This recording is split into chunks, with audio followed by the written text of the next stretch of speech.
Hi guys, I am N K. Welcome to DG family.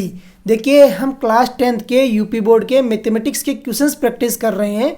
उसमें हमारा जो त्रिकोणमिति का जो चैप्टर है वो चल रहा है। देखिए, इन वीडियोस में मैं इलाहाबाद यूनिवर्सिटी की एक पर्टिकुलर बुक है, उसमें से क्वेश्चंस करवा रहा हूँ। अच्छे से क्वेश्चन उसमें दिए हुए हैं और काफ़ी क्वेश्चन उसमें दिए हुए हैं जिनसे हमारी जो प्रैक्टिस है वो बहुत अच्छी हो जाएगी। तो देखिए, इस बुक के मैं सारे क्वेश्चंस डाल दूंगा आपको सोल्व आउट करके। आप सॉल्यूशंस देखिए और आंसर फाइंड आउट कीजिए। पहले खुद कीजिए, फिर वीडियो देखिए और फिर सॉल्व आउट कीजिए। पर्सन 5 देखिए क्या बोल रहा है। त्रिभुज एबीसी में कोण बी समकोण है। देखिए, आपको पता है कि त्रिकोणमितीय अनुपात जितने भी होते हैं वो सब के सब किस में ऑपरेट होते हैं। सबके सब है वो राइट एंगल ट्राइंगल होता है, जो समकोण त्रिभुज होता है उसमें ऑपरेट होते हैं। तो त्रिभुज एबीसी में बी कोण समकोण है। भुजा ए बी और बी सी आपको 1 सेंटीमीटर दी हुई है और ए सी इक्वल टू आपको √2 दिया हुआ है। और आपको पूछ रहा है साइन ए और टेन सी के मान ज्ञात कीजिए। तो देखिए कैसे ज्ञात करते हैं और किस तरीके से आंसर फाइंड आउट करते हैं। देखिए उत्तर।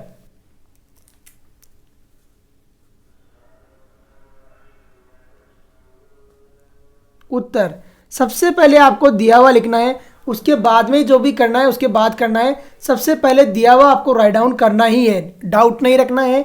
जिससे क्या है, देखिए होता क्या है, एग्जाम में जितना अच्छे से मार्किंग लेना है, आपको मार्क्स लेना है तो अच्छे से राइट डाउन करके आइए। तो दिया हुआ है, लैंग्वेज अच्छे से लिखना ज़रूरी है।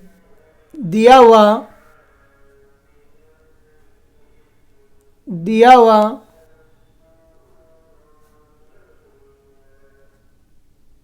है। देखिए क्या दिया हुआ है आपको। सबसे सबसे पहले जो दिया हुआ है वो राइट डाउन करना है। देखिए दिया हुआ है त्रिभुज एबीसी में कोण बी समकोण है। तो सबसे पहले इसका डायग्राम बनाइए कि किस तरीके से डायग्राम आपको गिवन है।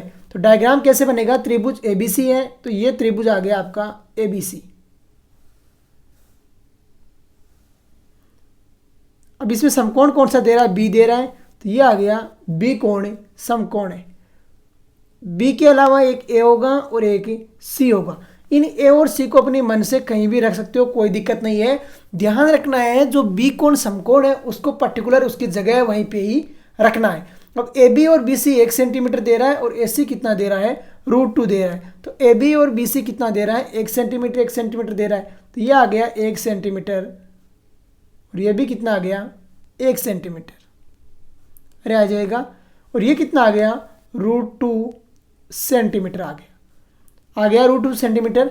अभी देखिए अब क्या फाइंड आउट करा रहा है, साइन ए और टेन सी के मान बताइए। तो हम जानते हैं कि साइन थीटा क्या रहता है, कोस थीटा क्या रहता है, उससे राइट डाउन कीजिए। तो नीचे लिखिए हम जानते हैं,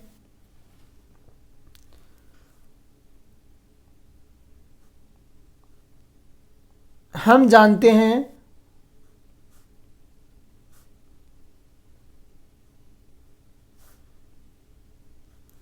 जब कॉन्सेप्ट सिखा रहा था तो मैंने वहाँ पर बताया था कि साइन थीटा इक्वल टू क्या रहता है, तो साइन ए, एक तो चाहिए हमें साइन ए, तो साइन ए इक्वल टू क्या रहता है और टेन सी क्या रहता है, दोनों मैंने यहाँ पर बताया है। तो देखिए किस तरीके से फॉर्मूले ऑपरेट करेंगे और कैसे आंसर फाइंड आउट करेंगे। साइन ए इक्वल टू क्या रहता है, लंब बट्टे कर्ण रहता है। क्या रहता है, लंब बट्टे कर्ण। तो राइट डाउन कीजिए, साइन ए इक्वल टू होता है लंब अपॉन में क्या आता है, कर्ण आता है। तो लंब अपॉन कर्ण है। अरे आता है। दूसरा कोस है, तो cos sorry tan C equal to भी क्या आता है, लंब बटे आधार आता है। तो लंब अपॉन आधार, अरे यही आता है लंब अपॉन आधार। अब देखो मैंने बताया है जो थीटा के सामने वाली जो रेखा होती है, लाइन होती है, उसको क्या बोलते हैं, हमेशा लंब बोलते हैं। तो जब साइन ए है तो ए एंगल कौन सा हो गया, ये वाला। अरे ए एंगल कौन सा हो गया, ये। और सी एंगल कौन सा हो गया, ऊपर वाला। जब सी एंगल लेते हैं तो लंब कौन सा होगा, ए बी होगा। और जब भी ए एंगल लेते हैं तो लंब कौन सा होगा, बी सी होगा। तो यहाँ पर देखिए साइन ए है तो लंब क्या हो गया, बी सी हो गया। तो बी सी कितना हो जाएगा, 1 हो जाएगा 1। और कर्ण कितना हो गया, √2। तो 1/√2 आंसर आ गया। क्या है, 1/√2। दूसरा देखिए टेन सी, तो टेन सी के लिए लंब कौन सा हो गया, ए बी। और ये भी कितना है, 1 है। और नीचे वाला क्या है, ये सॉरी टेन सी कितना होगा, देखिए टेन सी लंब है कितना है, 1 है। और आधार कितना है, ये भी कितना है 1 है, तो दोनों कितना आ गया 1/1, और यहाँ से आंसर कितना आ गया 1 आ गया।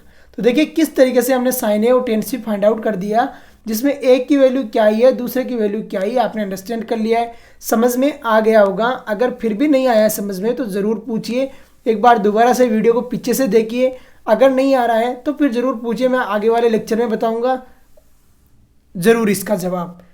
ठीक है, जितना लिखोगे तभी मेरे को पता लगेगा, अदरवाइज़ किसे पता लगेगा, डॉक्टर को भी यार बीमारी बतानी पड़ती है। देखिए किस तरीके से क्वेश्चन हमने सोल्व आउट किया है, एक पर्सन ने 5 हमने सोल्व आउट कर दिया। नेक्स्ट वाला क्वेश्चन देखिए, नेक्स्ट क्या बोल रहे हैं, त्रिभुज पी क्यू आर में कोण क्यू समकोण है। अब की बार समकोण कौन सा दे रहा है, एंगल क्यू दे रहा है। यदि P Q equal to 4 centimetre, Q R equal to 3 centimetre, P R equal to 5 centimetre, तो कोस पी, टेन पी तथा कोस आर का मान बताइए। तो देखिए किस तरीके से हम बताएंगे और कैसे क्वेश्चन को सोल्व आउट करेंगे। तो देखिए उत्तर,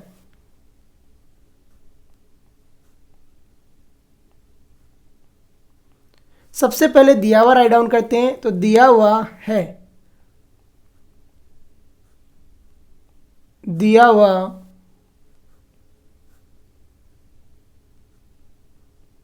है, क्या क्या दिया हुआ है वो राइट डाउन करना आपको। तो ये देखिए यहाँ पे दिया हुआ क्या क्या है हमें और किस तरीके से राइट डाउन करेंगे। सबसे पहले दिया हुआ राइट डाउन करना ही है। अगर दिया हुआ राइट डाउन नहीं कर रहे हो तो एग्जामिनर यहीं पर ऐसे सोचता है कि यार क्या ऐसे फालतू की लैंग्वेज लिख रहा है। तो फिर देखो त्रिभुज पी क्यू आर है, तो त्रिभुज पी क्यू आर बनाइए और किस तरीके से बनाओगे, ऐसे।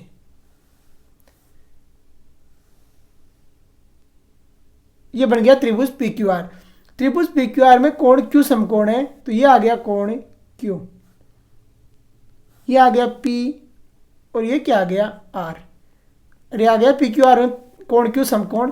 अभी देखिए कैसे राइट डाउन करोगे, बाकी लैंग्वेज भी ऐसे ही दिखोगे। क्या आपको दिया हुआ है P Q 4 centimetre, P Q है आपको कितनी 4 सेंटीमीटर, और क्या दिया हुआ है क्यू आर दी हुई है, क्यू आर 3 सेंटीमीटर और पी आर 5, तो पी आर कितनी है 5 सेंटीमीटर और क्यू आर कितनी है 3 सेंटीमीटर, और ऐसे लिया हुआ है। अब नीचे लिखोगे हम जानते हैं, हम क्या जानते हैं उसी के अकॉर्डिंग। देखिए हम जानते हैं, सब में मैं एक जैसी लैंग्वेज लिखा रहा हूँ, कंफ्यूज मत होना। तो हम जानते हैं,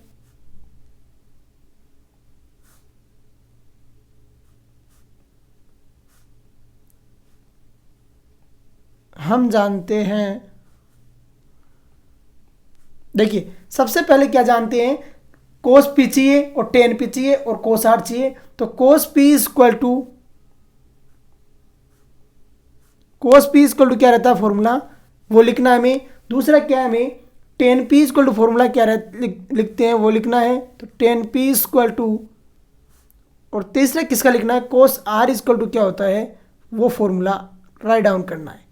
देखिए कोस आर और कोस पी का फॉर्मूला तो एक जैसा ही रहेगा, क्योंकि होता क्या है ट्रिग्नोमेट्री रेशियोज का फॉर्मूला तो एक जैसा ही रहता है, लेकिन दिक्कत यहाँ पर आएगी थोड़ी सी कि चेंज हो जाएगा एंगल की वजह से। तो कोस पी इक्वल टू क्या होता है, हमेशा आधार अपोन करण होता है। क्या होता है, आधार अपोन करण, अरे होता है आधार अपोन करण।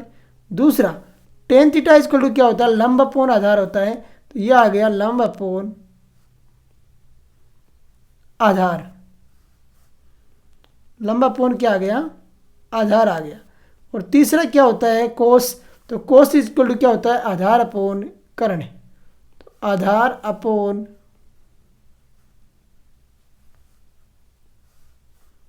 कर्ण, और यही होता है। तीनों मैंने राइट डाउन कर दिया है, और कैसे राइट डाउन किया आप अंडरस्टैंड कीजिए अच्छे से। फिर भी किसी को समझ में नहीं आ रहा है तो ज़रूर पूछिए। देखिए कोस पी, जब पी एंगल है तो आधार क्या रहेगा, जब पी एंगल है, पी कौन सा है वाला है, ये वाला। देखिए पी एंगल है तो आधार इसके सॉरी बेस इसके क्या, लंब इसके क्या रहता है, सामने वाला रहता है, और आधार क्या रहता है, इसके बगल वाला रहता है। तो यहाँ पर देखिए, और आर है तो इसके क्या रहेगा, सामने वाला। तो पी के सामने वाली 3 सेंटीमीटर तो रहेगी इसकी क्या, लंब, और आधार क्या हो जाएगा 4 सेंटीमीटर। तो ये कितना आ गया 4/5। अरे आया नहीं आया 4/5। दूसरा देखिए, दूसरा है 10p। तो 10p के लिए लंब क्या रहेगा 3 और आधार क्या रहेगा 4, तो 3/4। 3/4। और तीसरा देखिए कोस आर, तो कोस आर के लिए लंब क्या रहेगा 4 और आधार रहेगा 3, तो 3/5 आ जाएगा। अब की बार कितना आ जाएगा 3/5 आ जाएगा। अरे समझ में आ रहा है ना, क्योंकि आर जब एंगल है तो लंब क्या रहेगा 4 सेंटीमीटर और आधार क्या रहेगा 3 सेंटीमीटर रहेगा जो क्यू आर है। तो इस तरीके से आपको सोल्व आउट करना है। समझ में आ रहा होगा, कोई दिक्कत नहीं होनी चाहिए कि किस तरीके से क्वेश्चन को सोल्व आउट करते हैं। तीनों हमने सोल्व आउट कर दिया, टेन पी की वैल्यू सोल्व आउट कर दी, कोस आर की वैल्यू सोल्व आउट कर दी और कोस पी की वैल्यू सोल्व आउट कर दी। और क्लियर भी दिख रहा है, ऐसा भी नहीं है कि आपको कोई दिखने में प्रॉब्लम हो रही है। इसमें काफ़ी अच्छे से मैं धीरे धीरे राइट डाउन कर रहा हूँ। पर्सन जो है वो 6 हमने सोल्व आउट कर लिया। 7 देखिए क्या बोल रहा है, 7 नंबर क्वेश्चन क्या बोल रहा है। देखिए सबसे पहले 7 में 5-7 क्वेश्चन है, तो इसमें क्या है अलग से दिया हुआ है। क्या दिया हुआ है देखिए, लघु त्रिप्रश्न निम्नलिखित में से प्रत्येक में 3 त्रिकोणमितीय अनुपातों में से एक दिया हुआ है, अन्य 2 अनुपातों को ज्ञात कीजिए। देखिए जब 3 त्रिकोणमितीय अनुपातों की बात करते हैं तो कौन कौन सा फाइंड आउट करना है आपको, साइन थीटा, कोस थीटा और टेन थीटा। समझ में आ रहा है। और जब 5-6 त्रिकोणमिति की बात करते हैं तो आपको साइन, कोस, टेन, कोट, सेक, कोसेक सारे के सारे फाइंड आउट करना है जब 6 की बात करता है। और जब 3 की बात करता है तब आपको क्या करना है, सिर्फ साइन, कोस और 10 पे ही बात करना है। तो देखिए क्या दिया हुआ है, निम्नलिखित में से प्रत्येक में 3 त्रिकोणमितीय अनुपातों में से एक दिया हुआ है, अन्य 2 अनुपातों को ज्ञात कीजिए। तो सबसे पहले देखिए कैसे करते हैं और किस तरीके से आंसर फाइंड आउट करते हैं हमें। देखिए उत्तर, सबसे पहले आपको दिया हुआ लिखना है, तो दिया हुआ है, दिया हुआ है, जो दिया हुआ वो राइट डाउन करना है और उसके बाद में सोल्व आउट करना स्टार्ट करना है। देखिए क्या दिया हुआ है, आपको कैसे सोल्व आउट करना है ये समझिए आप ही, और किस तरीके से वैल्यू है वो हम फाइंड आउट करेंगे। यहाँ पर देखिए जो तरीका है ना, जो हम पीछे वाले क्वेश्चन में लगाए हैं वो सेम ही रहता है, बस थोड़ा सा फॉर्मूला अंडरस्टैंड करने की कोशिश कीजिए पहले और उसके बाद में सोल्व आउट करेंगे। तो देखिए दिया हुआ क्या आपको, साइन ए इक्वल टू 1/11, तो साइन ए इक्वल टू 1/11। अरे इतना ही दिया हुआ है। अब नीचे लिखिए, देखिए हम जानते हैं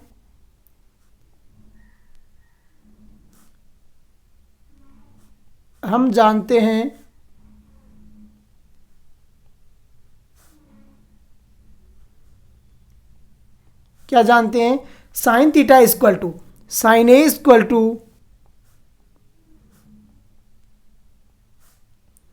लंब अपॉन कर्ण। क्या जानते हैं, लास्ट लेक्चर में हमने लास्ट क्वेश्चन में हमने लिखा भी है लंब अपॉन कर्ण। अरे जानते हैं नहीं जानते चीज़, लंब अपॉन कर्ण जानते हैं। अब देखो यहाँ पर क्या दिया हुआ आपको, ये दिया हुआ है ए की वैल्यू 1/11। अरे दी हुई है या नहीं दी हुई है, इसको दे दिया समीकरण 1 दे दिया, क्योंकि ये आपको दिया हुआ है यहाँ पर।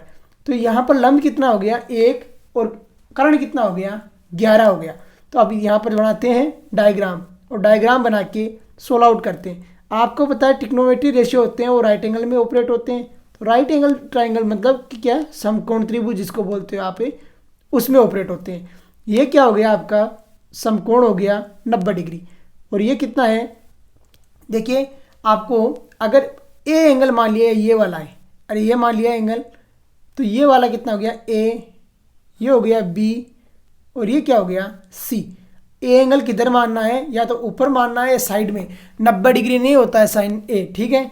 अब यहाँ पर देखिए लंब और कर्ण, लंब कितना दिया हुआ है आपको 1 दिया हुआ है और कर्ण कितना दिया हुआ है आपको 11 दिया हुआ है, अरे दिया हुआ है। अब देखिए कल मैंने जो लास्ट क्वेश्चन किया था उसमें मैंने बताया था कि आपको पाइथागोरस प्रमेय का यूज़ करना है। तो पाइथागोरस प्रमेय से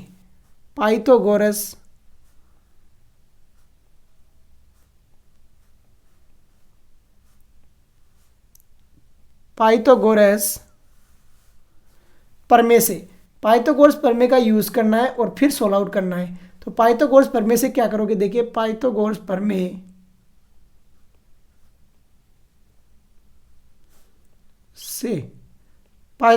से क्या आता है, देखिए पाइथागोरस प्रमेय क्या बोलती है, AB²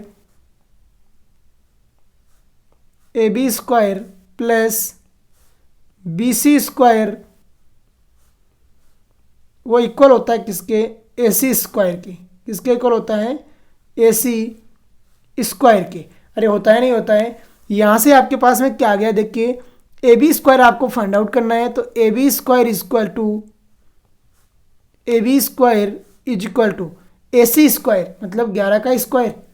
अरे हुआ या नहीं हुआ, 11 का स्क्वायर और प्लस कितना आ जाएगा, ए सी स्क्वायर कितना हो गया 11 का स्क्वायर और प्लस कितना हो गया, सॉरी माइनस हो जाएगा 1 दी स्क्वायर। बी सी कितना 1 है तो 1 दी स्क्वायर। और ये कितना आ गया, देखिए A B square equal to A B square is equal to 11 का स्क्वायर होता है 121 और 1 दी स्क्वायर कितना होता है 1 होता है। तो ये आ गया 121 माइनस 1, आ गया 121 माइनस 1। और यहाँ से ए बी इक्वल टू कितना आ गया आपके पास, A B equal to under root 120 आ गया। देखिए ये आएगा 120 नहीं, आपके पास जो आएगी वैल्यू वो प्लस माइनस 120 आएगी। लेकिन आपको ध्यान रखना है कि जो भी लेंथ होती है वो क्या होती है, हमेशा पॉजिटिव होती है, नेगेटिव नहीं होती है। तो ए बी इक्वल टू कितना आ गया, रूट 120 आ गया। तो ए बी रूट 120 लिख दीजिए। ये कितना है आपके पास, रूट 120। अब क्वेश्चन हमें क्या बोल रहा था कि अदर दो ट्रिग्नोमेट्री रेशियोज हैं वो फाइंड आउट कीजिए। अरे क्वेश्चन ऐसे ही बोल रहा था। तो अभी देखिए प्रश्नानुसार क्या लिखोगे, प्रश्नानुसार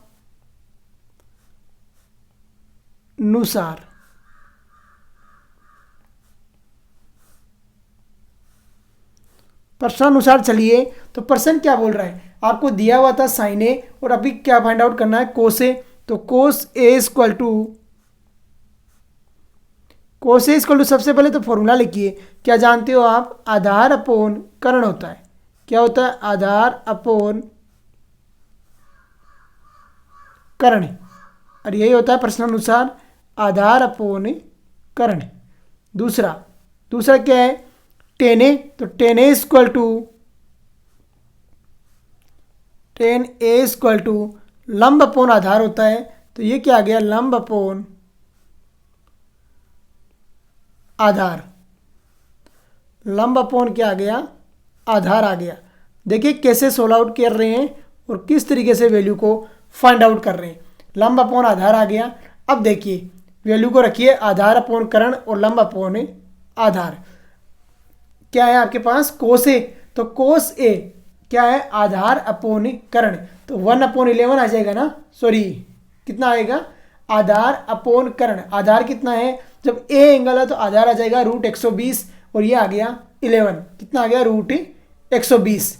तो ये आ गया आपके पास में रूट 120 अपोन कितना आ गया, 11 आ गया। कितना है, अपोन 11 आ गया कर्ण।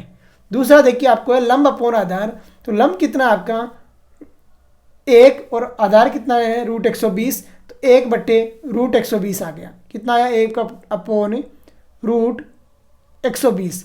देखिए कुछ बुक में क्या है आपको अलग भी दिया होगा आंसर, कैसे वो भी मैं बता देता हूँ आपको किस तरीके से सोल्व आउट करना है। देखिए जो 120 आया है ना, इसको आगे जब सोल्व आउट करते हो तो क्या आता है, 120 का फैक्टर कर सकते हो। तो 120 के जब फैक्टर करेंगे तो क्या बनेगा, 260, 230, 215, अरे बनेगा 15।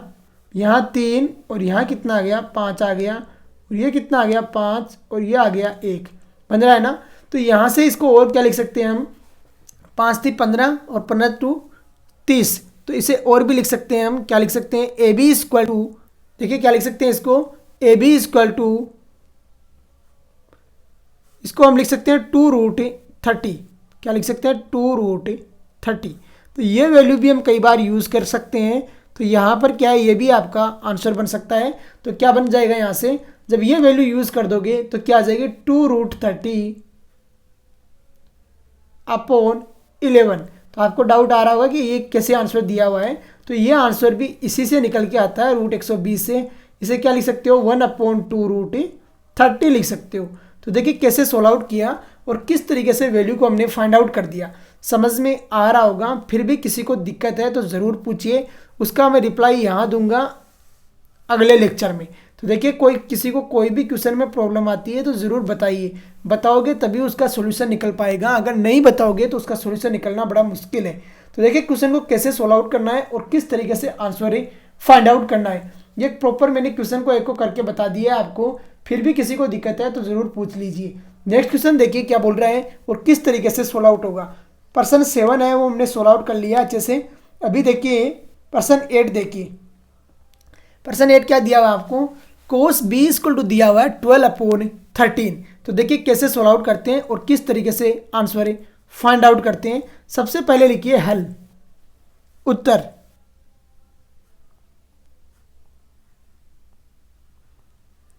उत्तर में क्या लिखोगे, दिया हुआ है, दिया हुआ है, जो दिया हुआ राइट डाउन कीजिए। और दिया हुआ क्या है, एक वैल्यू दी हुई है और क्या दिया हुआ है, कोस बी इक्वल टू 12/13। अरे यही दिया हुआ है। नीचे लिखिए हम जानते हैं, हम जानते हैं कोस थीटा के बारे में हम क्या जानते हैं, कोस थीटा इक्वल टू होता है आधार अपॉन करण। तो हम जानते हैं, जो फॉर्मूला हम जानते हैं वो राइट डाउन कर दीजिए। फॉर्मूला क्या जानते हैं, cos B equal to, cos B equal to क्या होता है, कोस बी इक्वल टू आधार अपॉन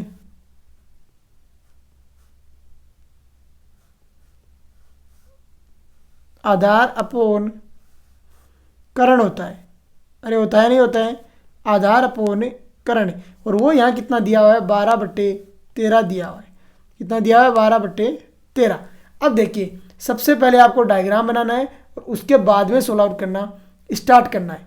देखिए सबसे पहले क्या हो, समकोण त्रिभुज बनाओगे। तो समकोण त्रिभुज कैसे बनेगा, ऐसे ही बनेगा समकोण त्रिभुज। अरे बनेगा नहीं बनेगा, आपने एक को बी लगा दिया, एक को ए और एक को सी। ध्यान रखना है जो एंगल बी दिया हुआ है ना, कोस बी बोल रहा है, तो ये बी है वो 90 डिग्री पे नहीं होना चाहिए, समकोण पे नहीं होना चाहिए, बाकी दूसरे कोई भी हो सकते हैं। तो ये आ गया आपका बी आ गया, और ये क्या आ गया आपका सी आ गया। अब देखिए आधार कितना बोल रहा है आपका, 12 बोल रहा है। तो ये बी जब एंगल है तो आधार कितना हो जाएगा, नीचे वाला, और ये हो गया 12। और कर्ण क्या हो जाएगा, साइड वाला, और ये हो गया 13। अब लगाइए पाइथागोरस प्रमेय और सोल्व आउट कीजिए। तो पाइथागोरस प्रमेय क्या बोलती है, देखिए कैसे सोल्व आउट करोगे। पाइथागोरस प्रमेय से, पाइथागोरस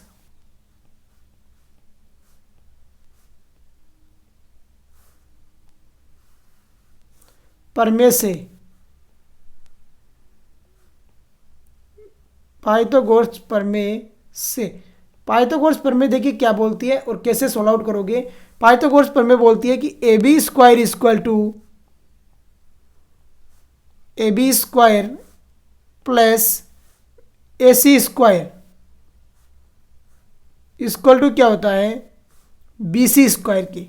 किसके बराबर हो गया, लंब का स्क्वायर प्लस आधार का स्क्वायर इक्वल टू क्या हो गया, कर्ण का स्क्वायर हो गया।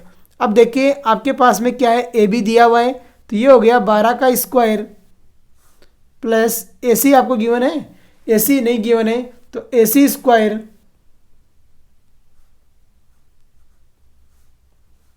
इक्वल टू कितना आ गया, 13 का स्क्वायर, तो ये आ गया 13 का स्क्वायर।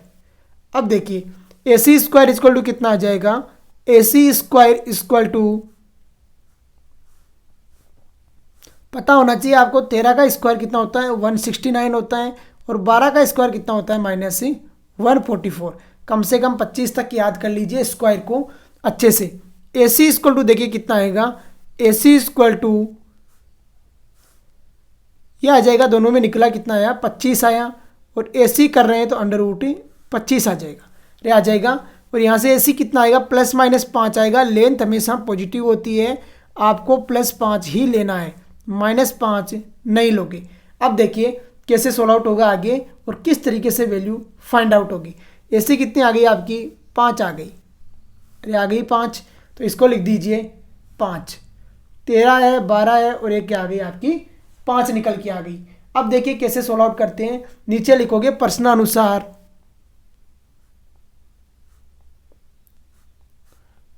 प्रश्नानुसार। देखिए आपको क्या बोल रहा था प्रश्न, आपको 2 ट्रिग्नोमेट्री रेशियो तो दिए हुए थे, सॉरी एक तो आपको दिया हुआ था और 2 अदर फाइंड आउट करने हैं। तो दिया हुआ कौन सा है इसमें, देखिए कोस भी दिया हुआ है, तो आपको क्या फाइंड आउट करना है, साइन बी। तो साइन बी, और दूसरा कौन सा फाइंड आउट करना है आपको, दूसरा फाइंड आउट करना है टेन बी, टेन बी। अरे करना है साइन बी करना है और टेन बी करना है। साइन बी इक्वल टू क्या होता है, हमेशा लंब अपोन कर्ण होता है, तो लंब अपोन कर्ण, अरे यही होता है लंब अपोन कर्ण। दूसरा टेन बी इक्वल टू क्या होता है, लंब अपोन आधार होता है, तो लंब अपोन आधार, अरे यही होता है लंब अपोन आधार। अब देखिए सोल्व आउट करते हैं दोनों को। तो यहाँ पर लंब क्या है, लंब हमेशा सामने वाली भुजा रहती है, सामने वाली लाइन रहती है। तो यहाँ पर देखिए लंब क्या रहेगा, जब बी एंगल है तो लंब क्या रहेगा और किस तरीके से सोल्व आउट होगा। जब बी एंगल है तो लंब 5 रहेगा, आधार 12 रहेगा और कर्ण कितना रहेगा, देखिए 13 रहेगा। तो यहाँ पर देखिए कितना आ जाएगा, लंब है 5 अपॉन कर्ण कितना हो गया 13 हो गया। तो क्या आ गया, साइन बी इक्वल टू कितना आ गया 5/13 आ गया। टेन बी इक्वल टू क्या होता है, लंब अपॉन आधार होता है। तो लंब कितना है 5 है और आधार कितना है 12 है, तो 5/12 आ गया। अरे समझ में आ गया होगा। फिर भी किसी को डाउट है तो ज़रूर पूछिए, अपने अंदर नहीं रखना है डाउट्स को। मैं बार बार बोल रहा हूँ, जब भी क्वेश्चन में सोल्व आउट कराता हूँ ये चीज़ ज़रूर बोलता हूँ, अगर पूछोगे नहीं ना तो कुछ सीखोगे नहीं यार। जब तक पूछोगे नहीं तब तक सीखोगे नहीं, पूछना है ज़रूरी। देखिए किस तरीके से हमने क्वेश्चन को सोल्व आउट किया है और आंसर फाइंड आउट कर दिया। किसी को भी डाउट है तो ज़रूर पूछिए, 100% उसका रिप्लाई मैं दूंगा। तो आज का क्वेश्चन हम यहीं पे सोल्व आउट कर दिए हैं सारे के सारे, और अभी लेक्चर को फिनिश करते हैं। जय हिंद, जय भारत।